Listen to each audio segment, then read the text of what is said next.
very good morning to all of you. I was just checking whether you are awake or you are still continuing with your slumber last night. A very good morning. Thank you. Thank you.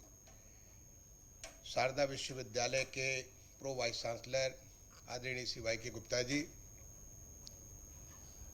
School of humanities and social sciences की dean professor Anviti Gupta ji, आज के इस igniting the fire within success mantras from the masters ऐसे महत्वपूर्ण विषय पर शुरू किए जा रहे पहले व्याख्यान माला का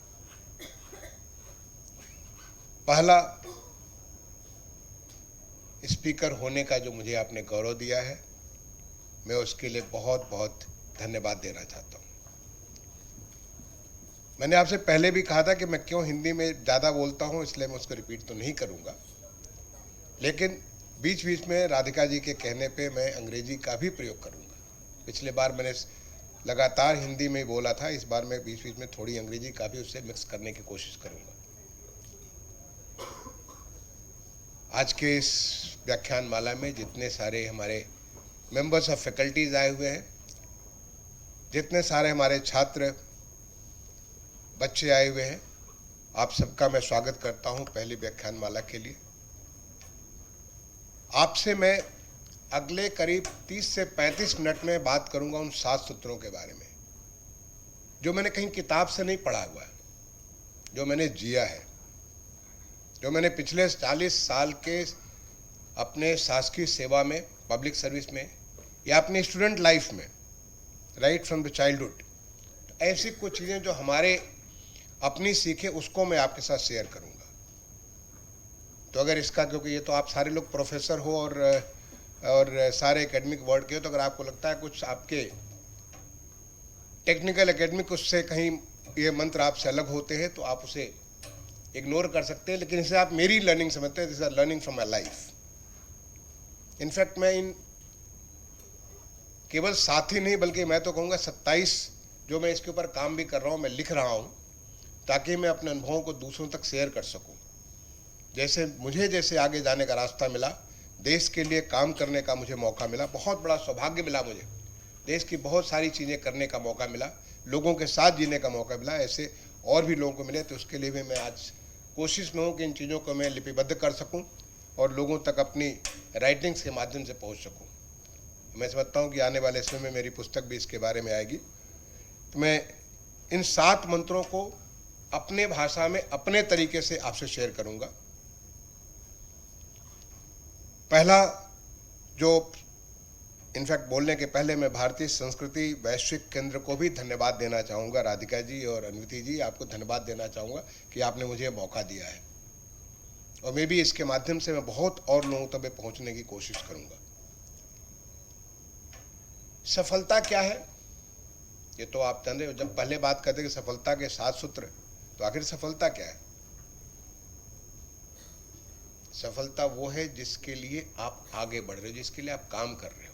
जहां भी आप स्टूडेंट हो, एज ए स्टूडेंट आप ज्ञान अर्जित करने का कोशिश कर रहे हो, आप अपने को ताकतवर बनाने की कोशिश कर रहे हो ज्ञान के बारे में, अपनी तमाम सारी क्षमताओं के बारे में, जिससे कि आप आगे बढ़ करके बहुत कुछ, जिस किसी भी क्षेत्र में, अगर आप प्रशासक बनना चाहो, आप पॉलिटिशियन बनना चाहो, आप बिजनेसमैन बनना चाहो, स्पोर्ट्स पर्सन बनना चाहो, आप म्यूजिशियन बनना चाहो, लिटरेरी पर्सन बनना चाहो, जो भी बनते हो, वहाँ पे आप सबसे अच्छा कार्य कर सकते हो। सफलता वो है जो कि आपको वो खुशी दे जिसके लिए भगवान ने आपको बनाया है, परमात्मा ने आपको जिसके लिए बनाया है, आप उस खुशी को अर्जित कर सकते हो।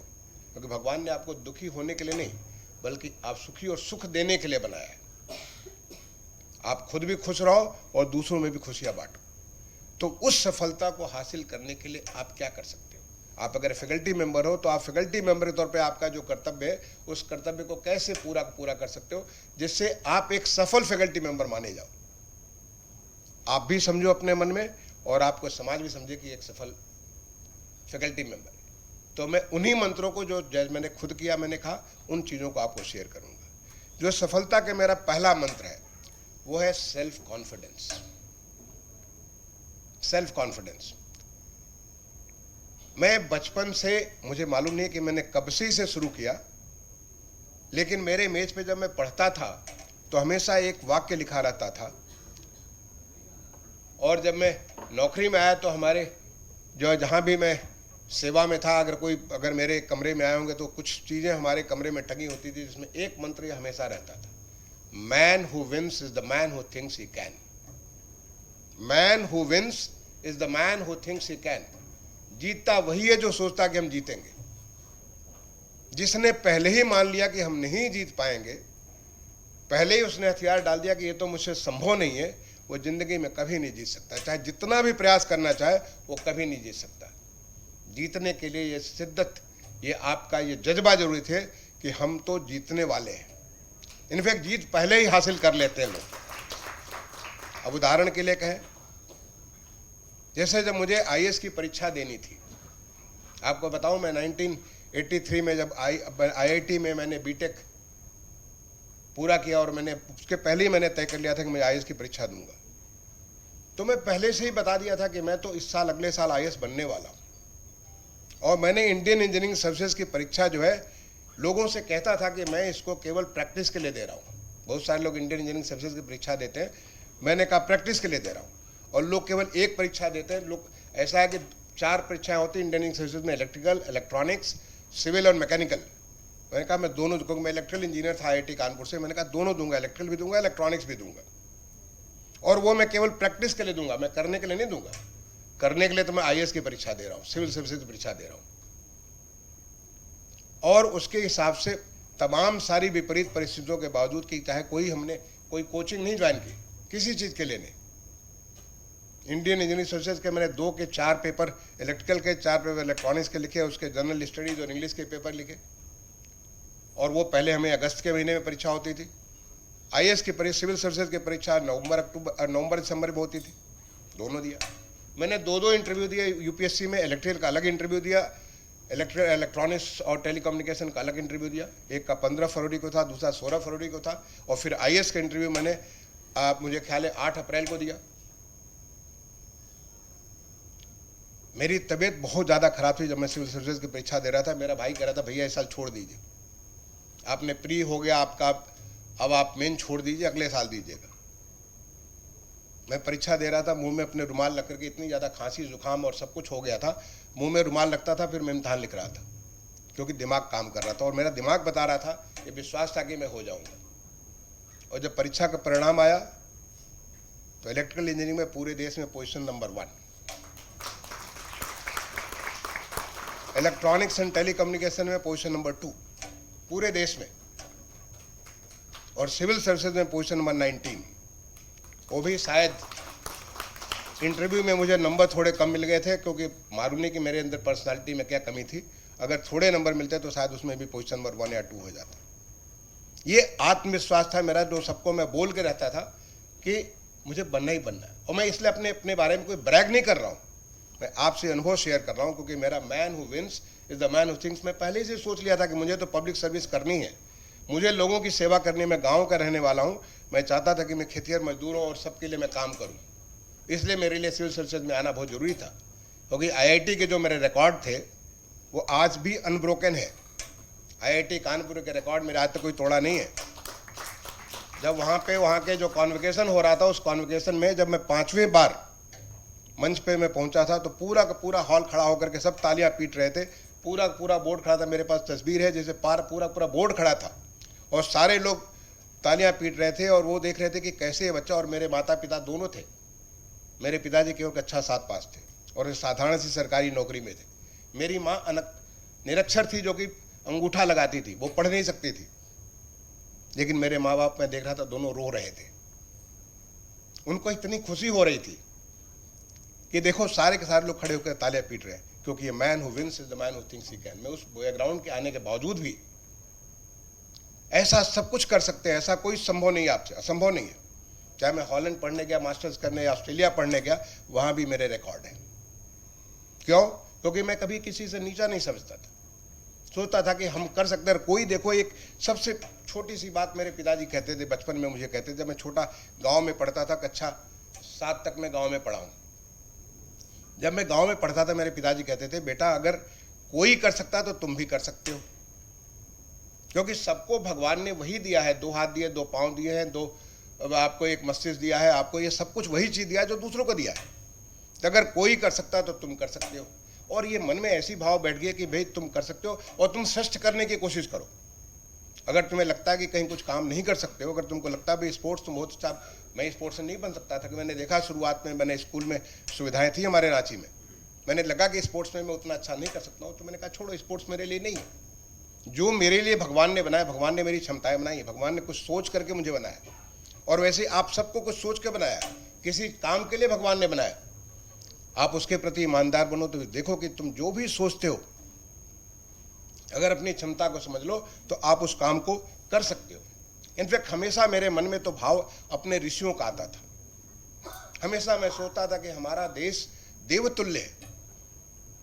यहाँ तो हमारे, अब अगर आप कभी अपने मन में, पिछले बार जब मैं आपको भाषण दे रहा था, पिछले बार जब मैंने आपको संबोधन कर रहा था, मैंने जगत गुरु शंकराचार्य का उदाहरण दिया था। आपको ख्याल होगा, जगत गुरु शंकराचार्य का उदाहरण दिया था, मैंने चरक मुनि का उदाहरण दिया था, सुश्रुत का उदाहरण दिया था। आप सोचो कि ये ऋषि हमारे जो है, चाहे कणाद हो, पतंजलि हो, ऋषि वशिष्ठ हो, विश्वामित्र मुनि, आप किसी के बारे में पढ़ करके देखो, और आज से हजारों साल पहले, ऐसा नहीं कि ये कोई ऐसे कैरेक्टर फिक्टिशियस कैरेक्टर्स है, ये सारे के सारे वास्तविक मानव हैं, जो कि हमारे कपिल मुनि का सोचो, किसी भी ऋषि को उठा के देखो, उसकी जिंदगी देखो, आपको लगेगा कि यार क्या कमाल की चीज थे ये। हमारे ऋषि तो वैज्ञानिक भी थे, गणितज्ञ भी थे, ये हमारे कृषि व्यवस्था को भी जानते थे, व्यापार को, वो शस्त्र और शास्त्र को भी जानते थे, सब चीज की शिक्षा देते थे। वो कैसे कर सकते थे? क्योंकि उन्होंने अपने को सीमाओं में कभी नहीं बांधा। वो समझते हम सब कुछ कर सकते हैं। और अगर हमारे ऋषि उस जमाने में सब कुछ कर सकते थे, तो हम तो उन ऋषियों की संतान हैं। हमारे अंदर तो वही डीएनए है जो कि हमारे ऋषियों में था। हम भी वशिष्ठ के पुत्र हैं।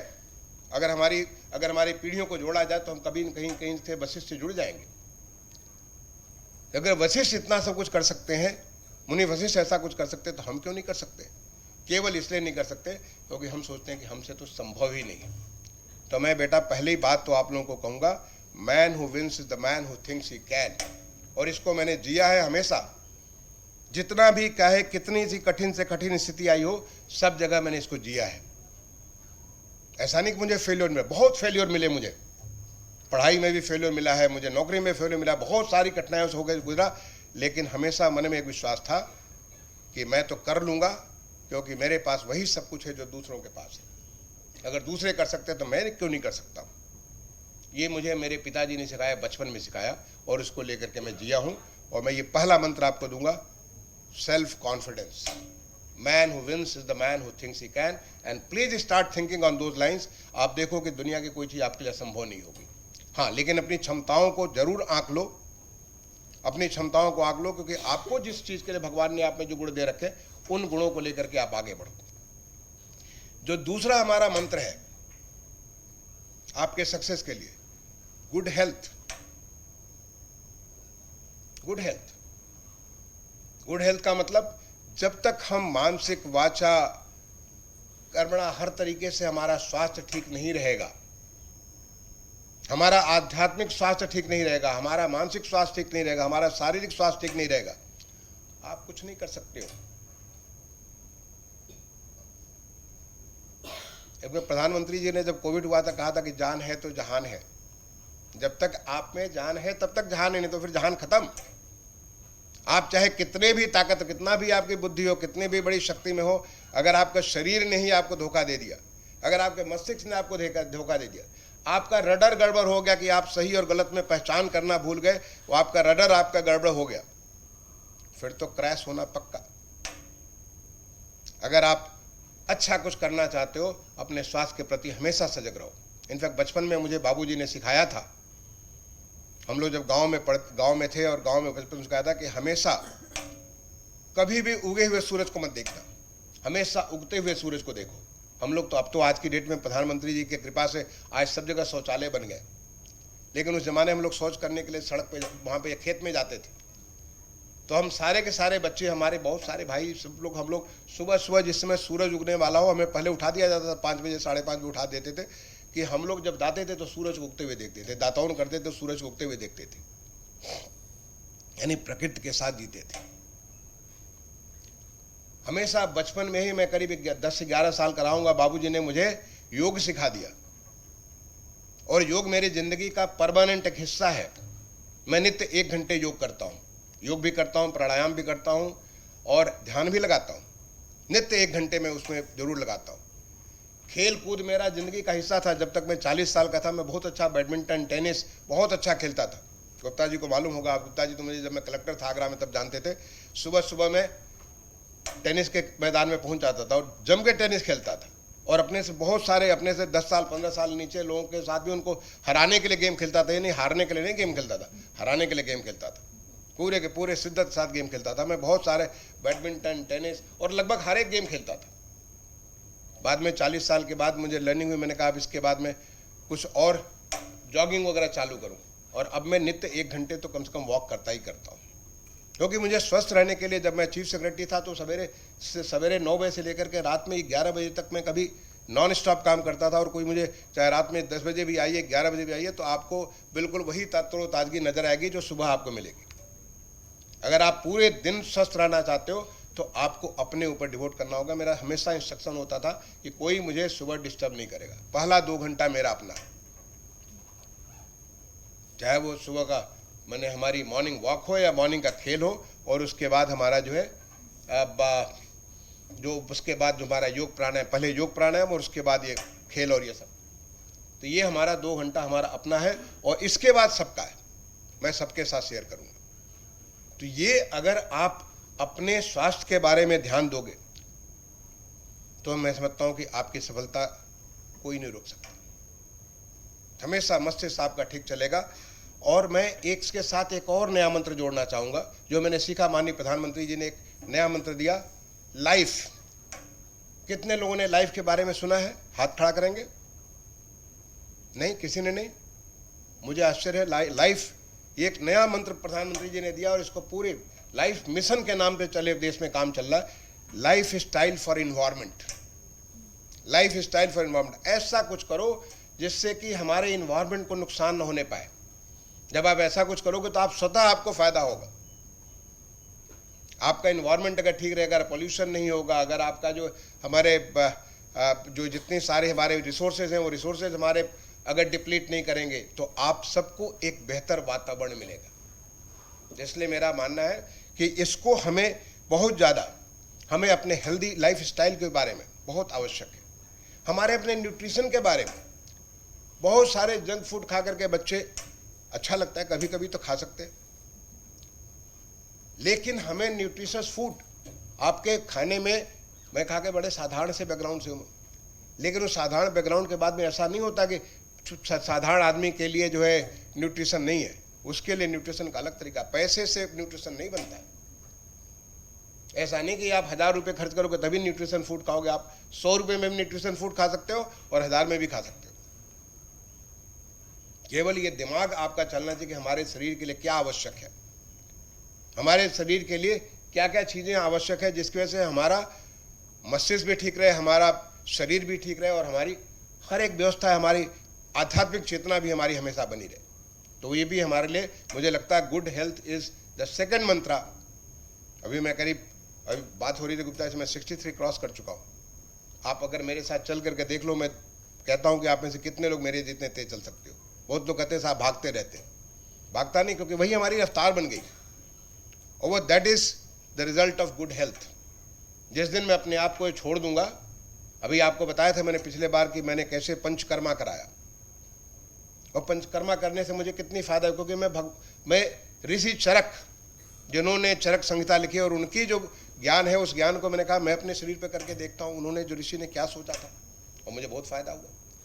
तो ये आपको जो आज की डेट में आयुष के जितनी सारी पद्धतियाँ आगे, बहुत सारी चीज़ें, मैंने हम इसके बारे में बहुत चर्चा नहीं करेंगे, लेकिन मैं कहूँगा once you are cautious about your health, good health, it is definitely doing to do much good to you.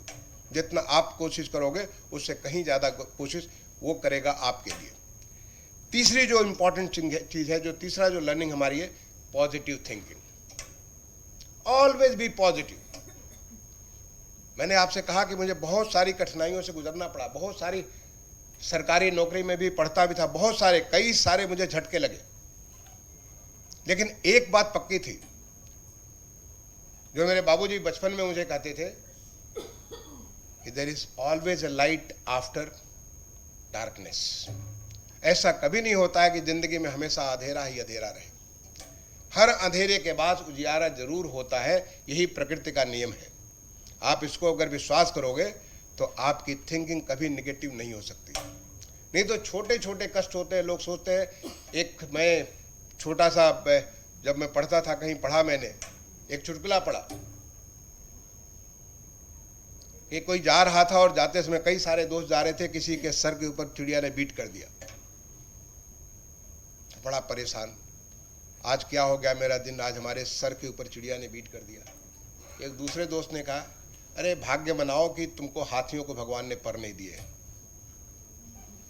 आप सोचो कि अगर भगवान ने हाथियों को पर दे दिए होते और ऊपर से वो बीट कर देता तो फिर तो आप बैठ जाते हैं। चिड़िया का बीट तो छोटा सा बीट है, उसको सर पे रहने से क्या फर्क पड़ता है। ये होता है पॉजिटिव थिंकिंग। पॉजिटिव थिंकिंग, मैं आपको बता दूं कि जिस समय मैं सेंट्रल विस्टा के ऊपर काम कर रहा था, पार्लियामेंट आपका जो, मुझे ये मेरा काम नहीं, मैं तो कहूँ भगवान ने मुझे मौका दिया, माननीय प्रधानमंत्री जी का आशीर्वाद था जिसकी वजह से मुझे काम करने का मौका मिला। पूरा का पूरा पार्लियामेंट को, उसको प्लानिंग करने से लेके उसे शूट करने, केवल उसका उद्घाटन कराने के पहले मैं उत्तर प्रदेश का मुख्य सचिव होकर के चला गया। बाकी सारा काम मैं करा चुका था। उसके एक एक जगह के बारे में मुझे जानकारी, या आपका जो कर्तव्य पथ देखते हो उसको सारा करने का मुझे ये गौरव मिला। ये भगवान ने मुझे मौका दिया, माननीय प्रधानमंत्री जी का आशीर्वाद था। लेकिन जिसमें काम चालू कर रहा था, क्या आप समझते हो कितना आसान काम है। इतने बड़े बड़े लोग लगे थे कि ये काम होने न पाए। इतने बड़े बड़े लोग, अगर मैं नाम बता दूं आप आश्चर्य वो करोगे, अरे ये सब लोग उसमें लगे हुए थे, बड़े बड़ी हस्तियां उसमें लगी थी कि इस काम न होने पाए। 9 केसेस, कोर्ट केसेस हो रहे थे, सुप्रीम कोर्ट में, हाई कोर्ट में, एनजीटी में, नेशनल ग्रीन ट्रिब्यूनल में। रिक्वेस्ट किया उसको सारा कंसोलिडेट करने के लिए सुप्रीम कोर्ट में, और सुप्रीम कोर्ट ने गया और बैठ करके कितने घंटों में अपने घर पे बैठ के अपने पूरी टीम के साथ उसका सारा नैरेटिव तैयार कराया। सुप्रीम कोर्ट के सामने सारी स्थिति को रखा गया और अल्टीमेटली हमें विजय मिली। अल्टीमेटली माननीय सर्वोच्च न्यायालय ने उसको हमें परमिशन दिया कि आप इसको काम कर सकते हो, ये 1-2 चीज़ को और ध्यान रख लो। और हमने कहा उन सब चीज़ों का ध्यान रखेंगे। जिस समय हम ये सारा कंस्ट्रक्शन करा रहे थे, लोग हाईकोर्ट पहुंच गए। अगेन इतनी बड़ी बड़ी हस्तियां, ये लोग तो, और हमें तो कोई नहीं जानता था, हमें कौन कहता, सब लोग माननीय प्रधानमंत्री जी के नाम पे ये तो लोगों का जान मारना चाहते हैं। देखो कोविड चल रही है, सब लोग मर रहे हैं, यहाँ परेशानी, और फिर भी ये पार्लियामेंट बनाए जा रहे हैं, फिर भी ये सेंट्रल विस्टा पे, इस पे जो कर्तव्य पथ पे जो आपका जो उस जमाने में हुआ करता था रात, उस पर काम चल रहा है। इतनी बड़ी सारी कि जैसे लगला लोग जान मारने के लिए हमारे प्रधानमंत्री काम कर रहे हैं। मुझे लगा चलो भाई देखते हैं, आपको भी इसको भी निपटते हैं। और जब सारी स्थिति को हमने, क्योंकि मैं भारत सरकार का अर्बन सेक्रेटरी, मुझे पूरे देश में क्या काम हो रहा है एक एक चीज़ का ज्ञान था। मैं खुद कई सारे जगह काम करा रहा था। जब जगहों की फोटो वीडियो सारी चीज़ जब लगा करके मैंने माननीय उच्च न्यायालय के समक्ष रखा, आपको जान करके खुशी होगी कि माननीय उच्च न्यायालय ने ऐसे बड़े लोगों के ऊपर 3 लाख रुपए की पेनल्टी लगा दी। 3 लाख रुपए की पेनल्टी लगाई। और फिर ये लोग सुप्रीम कोर्ट गए। सुप्रीम कोर्ट ने कहा तो 3 लाख तो बड़ा कम लगा है, हम तो 10 लाख की पेनल्टी लगाएंगे। इन्होंने अपने केस को विड्रॉ कर लिया। तो ऐसा नहीं कि कोई काम बड़ा आसान से होता। अगर आप देखो उस समय कितना सारा मीडिया नैरेटिव, इतने सारे बहुत सारे काम करा, मैं एक एक चीज के बारे में बता सकता हूँ उसके पीछे कितना स्ट्रगल करना पड़ा। लेकिन एक बात का विश्वास था, पॉजिटिव थिंकिंग, कि कोई भी रोक नहीं सकता है, क्योंकि ये देश परिवर्तनशील है। देश परिवर्तन हो रहा है और बहुत अच्छे के लिए परिवर्तन हो रहा है। देश हमारा विकसित भारत बनने की तरफ आगे बढ़ रहा है। आज हमारे माननीय प्रधानमंत्री जी की ऊर्जा, उनकी जो पूरा का पूरा उनका तेज है, उस तेज से देश कितना सारा किस तरह से गौरवान्वित हो रहा है, कोई ताकत रोक नहीं सकती। इस बात का मन में विश्वास था, तो फिर हर कठिनाइयों को, हर चीज को जूझते हुए हम लोग आगे बढ़ रहे थे। ये हमारे, मैं एक छोटा सा अपना खुद का उदाहरण आपको शेयर करना चाहूँगा। एक ऐसा भी दिन था जिस दिन मेरे पास मात्र केवल 1 pant, 1 shirt, under garments, 1 half sweater, 1 kurta, 1 पजामा के अलावा कुछ नहीं बचा था। ये वो दिन था जब मैं एमटेक में पढ़ रहा था और आईएएस की परीक्षा दे चुका था, मेन का परीक्षा दे चुका था, इंजीनियरिंग सर्विस परीक्षा में दे चुका था, और एमटेक करने के लिए एमटेक के इम्तहान के लिए गए थे। और जैसे कि हमारे लिए तो एमटेक एक प्रकार से बिल्कुल केक वॉक था, वहाँ का बीटेक करके वहाँ पे 10.0 बीटेक करने के बाद फिर बोले एमटेक तो मेरे लिए 10.0 मेरी सीपीआई हुआ करती थी। मैंने कहा उसके बाद मेरे लिए तो एमटेक एक केक वॉक था। कोई आकर के, मैं किसी के कमरे में बैठा हुआ था, आगे बताया कि डीएस तुम्हारे कमरे में तो आग लग गई है। मैं भागता हुआ अपने हॉस्टल पहुंचा, हॉल 5 पहुंचा, जाके अपने कमरे को देखा, तब तक लोग ताला, उसको हमारा ताला तोड़ करके, रोशनदान तोड़ करके सारा बुझा चुके थे। लेकिन उस दिन मुझे भगवान का वास्तव में मुझे दर्शन हुआ। मैंने देखा सब कुछ चीज़ें मेरी जल गई थी कमरे में। बचा क्या था, मेरे सर्टिफिकेट बचे थे, मेरे मेडल्स बचे थे, जो नीचे सबसे नीचे जो पूछ सके थे, बाकी सब चीज़ मेरे पिताजी ने बड़े मुश्किल से, मैं बताऊँ कितना खर्च किया होगा उन्होंने, मेरे लिए नया सूट सिलवाया था कैंपस इंटरव्यू वगैरह के लिए, मेरे लिए जितने हमारे ब्लेजर सब कुछ चीज़ जल गई थी। रजाई, तकिया, जाड़े का मौसम था, ये दिसंबर का महीना, तो सब कुछ खत्म। और मैं वहाँ भगवान को देख रहा था। मुझे साक्षात नजर आ रहे थे कि वो देखो मुझे आशीर्वाद दे रहे हैं कि अब तुमको मैं नंगा करके दोबारा खड़ा करूंगा। और ऐसे में मेरे दोस्त सामने आए। मेरे दोस्तों ने, किसी ने कहा तुमको डीएस 500 देता हूँ, किसी ने कहा 1000 देता हूँ, किसी ने कहा तो, मैंने सबका कागज पे लिखता चला गया, चलो तुम्हारे लिए मैं कपड़े खरीदवा देता हूँ। सारी की सारी चीज़ें उस दिन शाम को हम लोग जाकर के कानपुर से लेके आए। हमारे प्रोफेसर, मैं बहुत सारा वॉलंटरी काम करता था आईआईटी में, जब बीटेक में था मैं बहुत सारे वॉलंटरी का बहुत पढ़ाता था, बहुत सारा काम, रिसर्च काम, एक नया पैसा नहीं लेता था। लेकिन हमारे प्रोफेसर्स ने फिर मुझे काम पेमेंट के हिसाब से काम दिया। और मैं अपने घर पे नहीं बताया, क्योंकि मैं तो गांव वाला था, मेरे पिताजी गांव में रहते थे। मुझे लगा कि अगर मैं उनको बताऊंगा तो शायद लगेगा कि पता नहीं क्या बच्चे को ग्रह नक्षत्र हो गया। मुझे तो पूरा विश्वास था कि मुझे आईएएस में कोई रोक नहीं सकता है। अगर वो लोग गांव वाले पता नहीं किस तरह का क्या क्या सोचना चालू करें मेरे बारे में, नहीं बताया। जब मेरा रिजल्ट आ गया उसके बाद मैं गांव गया, तब जाके अपने पिताजी को बताया। और मैं जब गया तब तक मैं सारे के सारे बच्चों के कर्जे, जितने से कर्ज लिए सारे कर्ज भी खत्म हो गए, और अपने माँ बाप के लिए भी कपड़े लेकर के गया। अपने टीचर के लिए, जो हमारे गाँव के अध्यापक थे जिन्होंने मैं पढ़ाया था, सबके लिए मैं कपड़े लेकर के गया, और वो अपने खर्चे से, अपने अर्निंग से। तो कभी भी जिंदगी में हर अंधेरे के, अगर अंधेरा आपको दिख रहा है तो कोशिश करो एक चिराग जलाने का। जब आप चिराग जलाओगे अंधेरा स्वतः मिट जाएगा, और वो चिराग आपके बुद्धि से, आपके ज्ञान से, आपके भक्ति से, आपके प्रयास से, आपके कोशिश से ये आपका चिराग जलेगा। चौथा जो हमारा लर्निंग है, चौथा हमारा सूत्र है, we are all here to do the job assigned to us by the God। हम जो काम कर रहे हैं वो हमारा काम नहीं है, ये परमात्मा का काम है। परमात्मा हमको एक माध्यम बनाया उस काम को करने का। आप प्रोफेसर हो तो, या जब मैडम डीन है तो डीन के रूप में परमात्मा ने आपको एक काम सौंपा है कि आप ये डीन के रूप में काम करें, और पूरी ईमानदारी सच्चाई के साथ आप काम करिए, क्योंकि आप परमात्मा का काम, अपना कोई काम कर नहीं कर रहे। लोगों में बड़े सारे दम्भ हो जाते हैं, बहुत सारे अहंकार हो जाते हैं कि मैं ही सब कुछ हो गया, मेरा ही सब कुछ है। एक मिनट में परमात्मा बड़े से बड़े ढेर को एक चिराग के साथ, सारा का सारा, एक दियासलाई के साथ सब कुछ खत्म कर देता है। लेकिन जिस दिन आपके मन में भाव आ जाएगा कि भाई, और हमें तो बचपन से, मेरे पिताजी बड़े आध्यात्मिक आदमी थे, बहुत पढ़े लिखे कम थे, लेकिन बहुत पुजारी आदमी थे। जो कहते थे तुमको बेटा भगवान ने दिया है,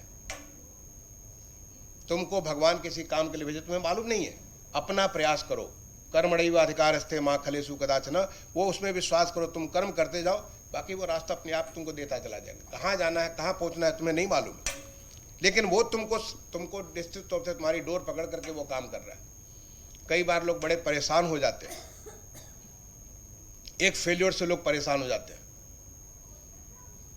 अरे एक बार बड़ा साधारण सी बात है, सोचो, भारी की इच्छा, भगवान की इच्छा है कि हमको फेल्योर दे, और शायद आपको किसी बेहतर काम के लिए, आपने कलाम साहब की कहानी सुनी होगी, नहीं सुनी होगी तो जरूर पढ़िए, कलाम साहब की कहानी आप पढ़िए, अपने आप आपको समझ में आ जाएगी। उनकी जो बुक है अपने लाइफ के बारे में, कैसे वो गए थे ऋषिकेश और अपना आत्महत्या करना चाह रहे थे, कैसे स्वामी राम ने उनको बताया कि तुमको तो भगवान किसी और काम क्यों ना। देखिए कलाम साहब कलाम बन गए, कमाल की चीज़ बन गए, कलाम से कमाल की चीज़ बन गए। कैसे हमारे देश के राष्ट्रपति थे, उनके घर भी जाने का मुझे मौका मिला रामेश्वरम में, आज उनका जिस प्रकार स्मारक बना हुआ है, वो बनने के लिए आपको भगवान की चीज़ और की हर इच्छा। और अगर कोई बहुत बड़ी उपलब्धि मिल जाए, हमें 10.0 मिल गया, मैंने कभी नहीं सोचा कि 10.0 हमने मिला, मुझे लगा भगवान को मिला, भगवान हमको देना चाह रहे हैं। मैं मुख्य सचिव था, कभी ऐसा नहीं हुआ कि आपने गुप्ता जी जानते होंगे कि मुख्य सचिव के रूप में मैंने कभी सोचा नहीं कि मैं मुख्य सचिव हूँ। मैं समझ रहा था कि भगवान, जब मैं नित्य अपने कमरे में पहुंचा था, प्रणाम करता था, भगवान आज का काम मेरा संभाल लो, मैं तुम्हारे पीछे, तुम्हारे तो तुम जो भाव दोगे उस भाव से मैं काम करूंगा। पढ़ता भी था तो मैं कभी समझता कि भगवान आज का मेरा काम आप कर लो, बाकी काम तो मैं तुम्हारे पीछे करता रहूंगा। ये हरि कृपा। तो हरि इच्छा और हरि कृपा जिस दिन आपके मन में आ जाएगा, आप स्वतः उसके जो हमारी ईश्वरीय शक्तियां हैं, ईश्वरीय ताकत है, उसके साथ जब जुड़ जाओगे, आपको कोई भी चीज इम्पॉसिबल नहीं रह जाएगी। मैं एक बात जरूर कहूंगा, ऐसा नहीं कि हरि के नाम पे आप कहें कि भाई ठीक है अब तो सब भगवान को ही करना, हमको क्या करना है? जब सब काम भगवान को ही करना तो हमको क्या करना? वो तो सर्वशक्तिमान है। ऐसे बहुत लोग सोचते हैं कि देखो भगवान ही सब कुछ। आपने कहानी सुनी होगी कि कई बार आक्रांताओं ने मंदिर पे आक्रमण किया तो उसके बाद क्या हुआ कि लोग सोचे कि जब भगवान रक्षा अपनी खुद करेंगे, हमको क्या करना है? नहीं, absolutely, I was going to come there. तो मेरा मानना है there is no shortcut to hard work, absolutely no shortcut to the hard work. आपको अपना काम करना है, बाकी उसका मान करके काम करना है, ताकि आपके मन के अंदर अहंकार भाव ना आए। आपके मन के अंदर ऐसा है कि मैं कर रहा हूं, ये मैं वाली भावना नहीं, कर वो रहा है, हमारे माध्यम से करा रहा है। जिस दिन आप में भावना आ जाएगी, देखिए कि स्वतः चीज इतनी स्मूथ हो जाएंगी, पानी के सतह जैसी चीजें चलनी चालू होगी। पांचवा चीज जो फिफ्थ है, फिफ्थ आपकी जो मेरी लर्निंग है, मेरे सूत्र है, वो है ethical behaviour. Always be ethical. लोग सोचते हैं कि अरे कौन देख रहा है, चलो यहां थोड़ा सा गड़बड़ कर लेते हैं कि कौन देखने वाला। ऐसे बहुत लोगों के मन में भ्रम होता है। मन में भ्रम होता है कि चलो हम चाहे क्लास में कुछ हम गड़बड़ भी कर लें, कौन देख रहा है, मास्टर को तो नहीं पता चला, हम पकड़े नहीं जा रहे। नहीं, अगर कोई एक देख रहा है तो आप तो खुद देख रहे हो और आपके अंदर बैठी हुई आत्मा आपको देख रही है कि आप गलत काम कर रहे हो, क्योंकि हम सबके अंदर वो परमात्मा बैठा हुआ हम सबको देख रहा है और आपके माध्यम से देख रहा है। इनफैक्ट शिव खेड़ा, जो आपने नाम सुना होगा, शिव खेड़ा जो है आपको जो एक बहुत बड़े मोटिवेटर है, मेरे बहुत अच्छे दोस्त हैं, बहुत अच्छे मित्र हैं मेरे। उनके कई सारे प्रोग्राम, मैंने बहुत सारे प्रोग्राम कराए अपने यंगर डेज में। आगरा में भी जब था तो आपने पता नहीं डॉक्टर आपको गुप्ता जी को याद है कि नहीं, मैंने आगरा में बहुत बड़ा प्रोग्राम शिव खेड़ा का कराया था। उसमें बहुत सारे लोग उसमें भाग लिए थे। शिव खेड़ा कहते हैं कि देयर इज ए 2 टेस्ट। पहला होता है ममा टेस्ट। ममा टेस्ट का मतलब कुछ भी काम करने के पहले सोचो कि क्या आपकी माँ अगर देख रही होती वो काम को करते हुए तो आपके ऊपर वो प्राउड फील करती है या आपके प्रति शर्म करती हो? अगर वो शर्म करती है तो मत करो। और दूसरा है बाबा टेस्ट। बाबा टेस्ट का मतलब हुआ अगर आपका बेटा उस काम को करते हुए देखता होता तो क्या आपके ऊपर शर्म करता, आपके ऊपर वो नाज करता, आपके ऊपर गर्व करता? तो अगर आपने mama test and baba test आपने पास कर लिया, इसका मतलब यू आर एथिकल। एथिकल का मतलब है यू वॉक द टॉक, जो आप कहते हो उसको करो। एथिकल का मतलब होता है, जैसे आपने सूरज को देखा होगा, सूरज को हर कोई, हर सभ्यता, हर संस्कृति में सूरज को सबसे बड़ा मानते हैं, सबसे बड़ा, सबसे ज़्यादा उसको प्रणाम करते हैं। हर संस्कृति में उसकी पूजा की गई है, कहीं के भी, नॉर्थ साउथ ईस्ट वेस्ट, पूरे दुनिया में सूरज की इतनी पूजा होती है। क्यों? उससे बड़ा एथिकल दुनिया में और कुछ होता नहीं। हमेशा वो उगता है पूरब में, डूबता है पश्चिम में, और रास्ता कौन सा लेता है? दक्षिण का रास्ता लेता है। आपको मालूम है कि सूरज कितना बड़ा आग का गोला है, कितना ज़्यादा उसके अंदर एनर्जी है, कितनी ज़्यादा उसमें गर्मी है।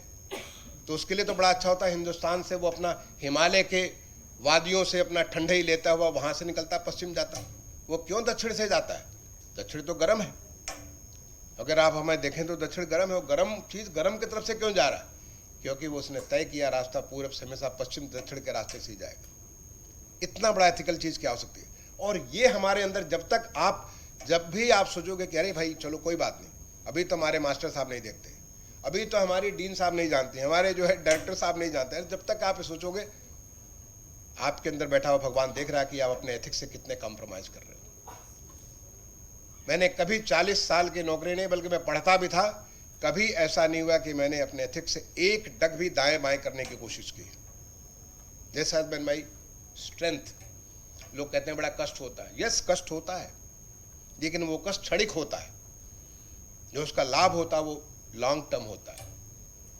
अपने एथिकलिटी से अगर आप हट गए तो आपको लगता है कि बड़ा फायदा हुआ, चलो तत्काल हमको इतनी बड़ी चीज मिल गई, बट वो बड़ी चीज क्षणभंगुर हो जाती है, खत्म हो जाती है। इसलिए मैं कहूंगा ये मेरा पांचवा जो है एथिकल बिहेवियर। छठा जो मेरा लर्निंग है, continuous learning. Continuous learning, never cease to learn. मैं तो भी रिटायर कर गया हूं ना, 40 साल की सेवा पूरी हुई, लेकिन आज भी मैं नई नई चीजें सीखता हूं।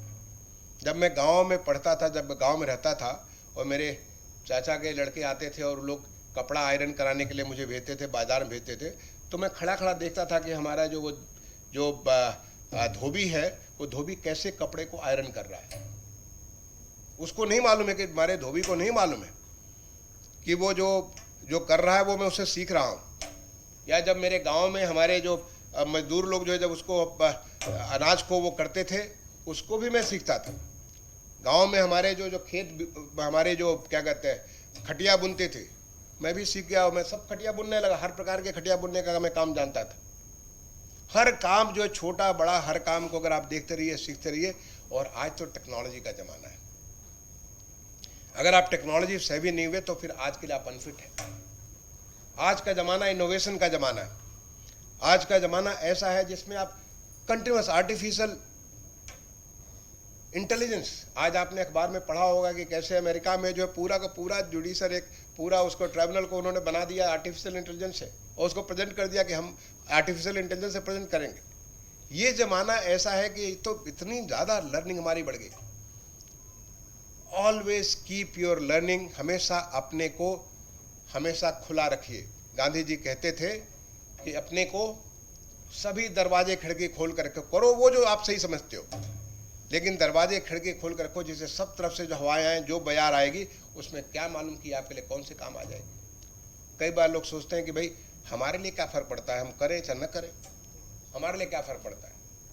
फ़र्क पड़ेगा किसी और दिन, आज नहीं, हो सकता है बाद में फ़र्क पड़े, 6 महीने के बाद फ़र्क पड़े, 6 साल के बाद फ़र्क पड़े, 20 साल के बाद फ़र्क पड़े।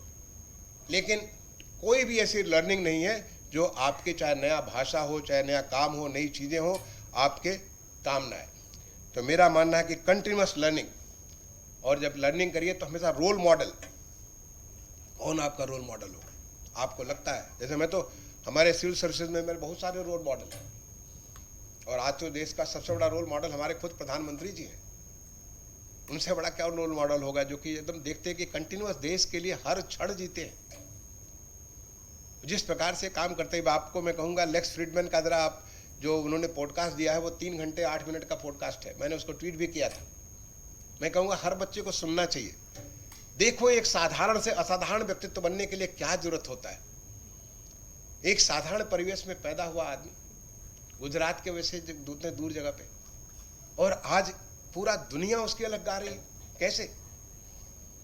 सीखिए उनको, जरा आप उस पॉडकास्ट को सुनिए। आप पिछले बार मैंने कहा था कि 15 अगस्त 2022 के उनके जो भाषण है लाल किले के प्राचीर को सुनिए। आज मैं कह रहा हूँ लेक्स फ्रीडमैन का जो उनका पॉडकास्ट है, सब आपके गूगल पे, आपके उस पर उपलब्ध है, यूट्यूब पे उपलब्ध है, आप जरूर सुनिए, थोड़ा समय निकालिए। कई बार इसको मैंने पिछले बार आपसे कहा था, जब मैं पढ़ता था, बहुत किताबें पढ़ता था, खाली कोर्स वर्क मत करिए, खाली कोर्स वर्क और करके अपना नंबर 100% तो मैं भी बताया ना कि 10.0 CPI थी मेरी, और IIT का मैं बेस्ट ऑलराउंडर था। मैंने सोचो CPI भी और ऑलराउंडर भी, सब चीज़ में भाग लेता था। कैसे होता था? मेरे पास कोई ऐसा नहीं कि 24 घंटे की जगह 32 घंटे का टाइम था, मेरे पास वही 24 घंटे जो दूसरों के पास थे। लेकिन सब चीज़ को करने से अपना स्वतः अपने आप ज्ञान बढ़ता है। मुझे लगता है कि आपका खुद व्यक्तित्व विकास होता है। तो जरा इन चीज़ों पे ध्यान दीजिए। इसको अगर आप सुनेंगे तो आपको बहुत कुछ नई नई बातें सीखने को मिलेगी। जो 7वीं मेरी लर्निंग है, एक और चीज़ मैं इसमें आपको बताना चाहूँगा, जो मैं हमेशा अपने पीछे लिखा रखता था, every success start with first step. कई बार लोग देखे डर जाते हैं कि भाई देखो ये तो आर्टिफिशियल इंटेलिजेंस को सीखने में क्या है, तो बड़ा मुश्किल काम है, हम तो ह्यूमैनिटीज़ के स्टूडेंट हैं, हमसे क्या लेना था कंप्यूटर से। एक बार कोशिश करके देखो भाई, पहला स्टेप, जिस दिन आपको पहला स्टेप लोगे, शुरुआत करो। हो सकता है समय ज़्यादा लगे, लेकिन आप सीख जरूर जाओगे, क्योंकि आप तो ऋषियों के संतान हो। उन ऋषियों के संतान जो हर काम कर सकते थे, अपने को सीमाओं में नहीं बांधते। आप ही अपने आप को सीमाओं में बांधते हो।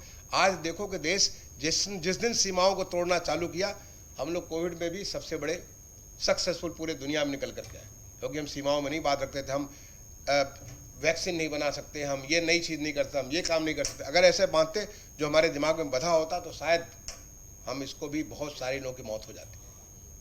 काफ़ी कंट्रोल किया, पूरा दुनिया इसकी तारीफ करती है। तो सीमाओं से बांधना बंद करो। Take the first step for learning and always keep your eyes and ears open. जो 7वां मेरा सूत्र है, ऑलवेज बी ग्राउंडेड। अपने जड़ के साथ हमेशा जुड़े रहो।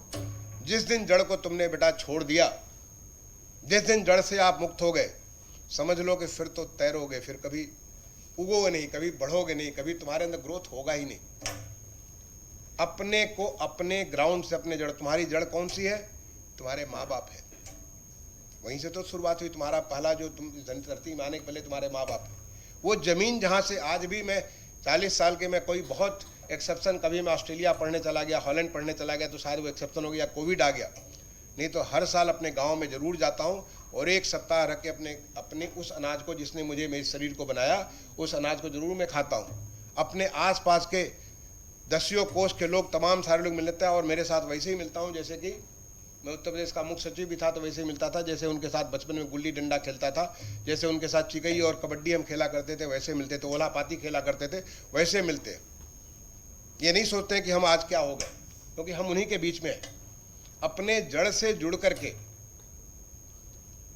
अपने जड़ से जिस दिन अपने आप को काट दोगे, जिस दिन, माननीय प्रधानमंत्री कहते हैं नेशन फर्स्ट, अपने देश के बारे में पहला सोचो। सोचो कि हम क्या अपने देश को कर सकते हैं, कैसे कर सकते हैं। जब तक अपने उस जड़ के साथ जुड़ाव नहीं रखोगे, तैरते रहोगे, कभी कोई रास्ता नहीं मिलेगा, कहीं कोई तुम्हें लक्ष्य नहीं हासिल होगा। जड़ से जोड़ोगे तो तुमको हमेशा शक्ति मिलेगी, क्योंकि नीचे से ऊर्जा आती है, वो ऊर्जा आपको हमेशा आगे बढ़ाती है। ये हमारे थे 7 मंत्र, जो कि मैंने सोचा कि आज शुरुआत करने के पहले, और जब हम किताब के ऊपर मैं अपने काम कर रहा हूँ, बहुत सारी हमारी लर्निंग है, और उसमें तो फिर मैं 7 नहीं बल्कि 27 मंत्रों की बात करूँगा। मैं बहुत सारी बातें करूँगा जो कि मुझे मौका मिला, भगवान ने मुझे मौका दिया। मैं आज भी समझता हूँ कि मेरे अंदर कोई ताकत नहीं है, मैं कुछ नहीं कर। आपसे जब मैं बोल भी रहा था तो मैं उस भगवान को ही प्रणाम कर रहा था कि तुम मुझसे बुलवाओ, क्या बुलवाना था। मैं ऐसा नहीं कोई तैयारी करके कुछ पॉइंट जरूर लिख के लाया, लेकिन उससे ही कहा कि तुम ही बात करो, क्योंकि इन बच्चों तक वो संदेश जाना चाहिए, जिससे कि ये बच्चे हमारे देश की वो ताकत बने जो देश को विकसित भारत बनाएंगी। ये वो बच्चे इतनी ताकत दें कि हमारे देश को आत्मनिर्भर भारत बनाएंगे, एक नए भविष्य की रेखा खींचेंगे, एक नए भविष्य को, एक नए देश को निकालेंगे। ये सोच करके, इसी भाव के साथ मैं आपको संबोधित कर रहा था।